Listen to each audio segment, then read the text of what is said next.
మీలో ఎంతమందికి కళ్యాణ్కి ఈ వీక్ అన్యాయం జరిగింది అనిపిస్తుంది? ఎందుకంటే ఈ వీక్ కళ్యాణ్ టాప్ 5లోకి వెళ్ళిన తర్వాత కనీసం సంచాలక పెట్టిన 2-3 ఎపిసోడ్ మాత్రం పెట్టారు. కానీ ఎంత బాధపడుతున్నాడంటే ప్రజల ముందుకు పోలేక, అని తనలో తనకే సందేహం ఉంది, నేను విన్నర్ అవుతానా కానా, నేను ఏ ప్లేస్ లో ఉన్నా అని సతమైపోతున్నాడు. అలాగే డిమాన్ పవన్ కూడా చాలా బాధపడుతున్నాడు. ఎందుకంటే లిటరలీ ఆ పక్క సంజన కూడా వెళ్ళింది. సో సంజన వెళ్ళిన తర్వాత జస్ట్ 1 మాత్రమే ఛాన్స్ వచ్చింది. నేను చాలా పేషెన్స్ గా నేర్చుకున్నా అనే తప్పక ఏమైనా మాట్లాడడానికి కూడా ఛాన్స్ లేదు. అండ్ వాళ్ళు మొత్తం 1 hour లో కట్ చేసి పెట్టారు.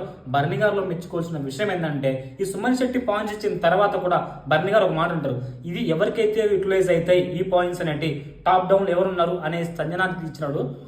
దేవుడు బర్ని నిజంగా నీకు ఆ థాట్ రాడు. ఎందుకంటే మనతో ఉన్న వ్యక్తి నాకే కావాలని సెల్ఫీస్ గా ఉంటారు. లాస్ట్ టైం కదా టాప్ వెళ్ళినప్పుడు తెలుసు.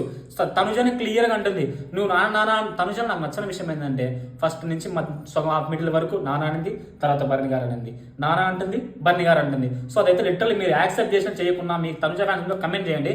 నాకైతే అస్సలు నచ్చలేదు. అలాగే ఒక్క ఛాన్స్ ఎగిన ప్రజల ముందుకెళ్ళి కళ్యాణ్కి వచ్చింది బెటర్గా ఉండేది. మర్చిపోకుండా మీ ఒపీనియన్ కమెంట్ చేసి ఫాలో చేయండి. చలో బాయ్.